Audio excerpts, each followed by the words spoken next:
Okay, so this was my original stick, but my V broke, so I just made another one. It's no big deal. Alright, so this is going to be the foundation to the front of my blind. Alright, I just need to put this one in the ground a little more. Alright, right there. Alright, and now I'm going to make this side my other avenue of approach, where I think they might be coming at this angle, so I want this to be concealed as well from the front. That's another front. Well, it's actually my side, but you get what I mean. Alright, so now we got our front set up with our main support beam. I made another Y for our flank, and I got another support beam that I'm going to just hook in just like this. Hook it on the inside of this and in the V.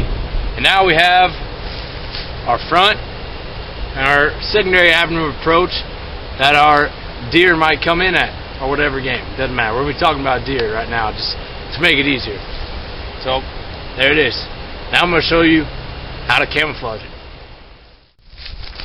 Alright, to start camouflaging, you're just going to be grabbing all different types of sticks. You don't have to like make them straight or make them just like clean like this one. You want to have all different types of branches, all different types of anything, going all different directions. So that's what we're going to be doing. You don't have to cut nothing, you just pick it up and just roll with it. And then you just start stacking them up. Now the support beam is about the middle of our chest whenever we're sitting down, so we can shoot over the top of it, correct? So we're just going to lean. Broke that one off a little too small, broke that one off a little too small, but we can use that here in a little bit. So you just lean sticks up against it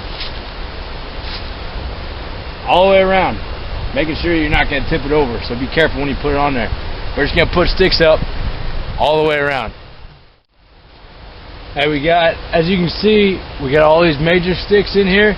There's still a bunch of holes in there. So now what we're going to do is, now that we have our base, we want to get a whole bunch of little sticks and just throw them on there. Little sticks that'll go in every different direction just to fill up these holes. Alright? As you can see at the top, it's not all the way even all the way across. I'm going to pick you up. We'll paint over here. So that breaks up an outline as well. So it's not even at the top. Now, if it does get in the way whenever we're shooting, we can take a Gerber or a pruner. We can snip off those little twigs and make them so we can shoot over the top of it. But right now, I'm just going to gather a whole bunch of little sticks, little ones, and just pack them on there, all different directions. Alright, real quick, I want to show you guys something. This is a beech tree.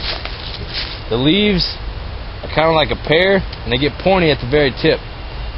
These leaves, when the normal leaves fall in fall time, in the autumn, these leaves stay on this tree until new ones sprout. And they're very hard to take off. See, I'm pulling them, and they stay on there. And the beech tree has smooth bark, and it's kind of just a gray color, a light gray color. This is a sapling, but I'm going to kind of go against my rule right here. I'm not going to cut this tree down, but I am going to take a couple limbs off. And taking a couple limbs off isn't really going to hurt this tree. So I'm going to take a couple limbs off, and I'm going to show you what it's going to do to this blind. But these trees are very good for camouflaging ground blinds. Beech limbs onto this and a bunch of little sticks. So now I have a good base to put any other camouflage materials on there, natural foliage. So what I'm going to do is, I need some green, so I'm going to find some little green plants to put on there.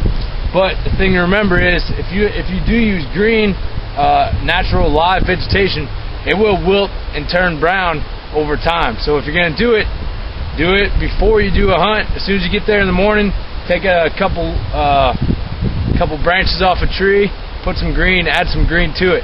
Because after about 12 hours, they'll start to wilt and turn colors. So it's not going to stay green for very long. I'm going to add some green here, and I'm going to show you what it looks like. I just added some green to it. Now, one thing that I didn't go over, I talked about how they can see you to detect you, but noise is a big thing too.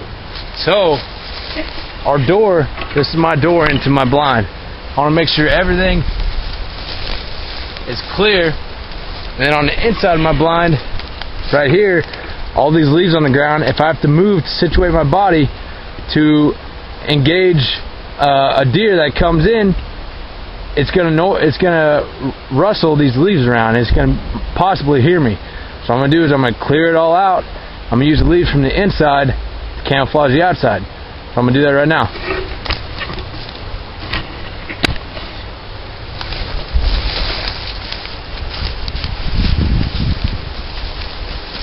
Just sprinkle them on.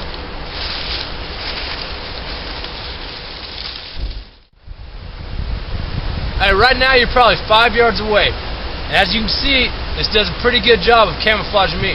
I'm not even in camouflage clothes. I got bright tan pants on, solid brown shirt.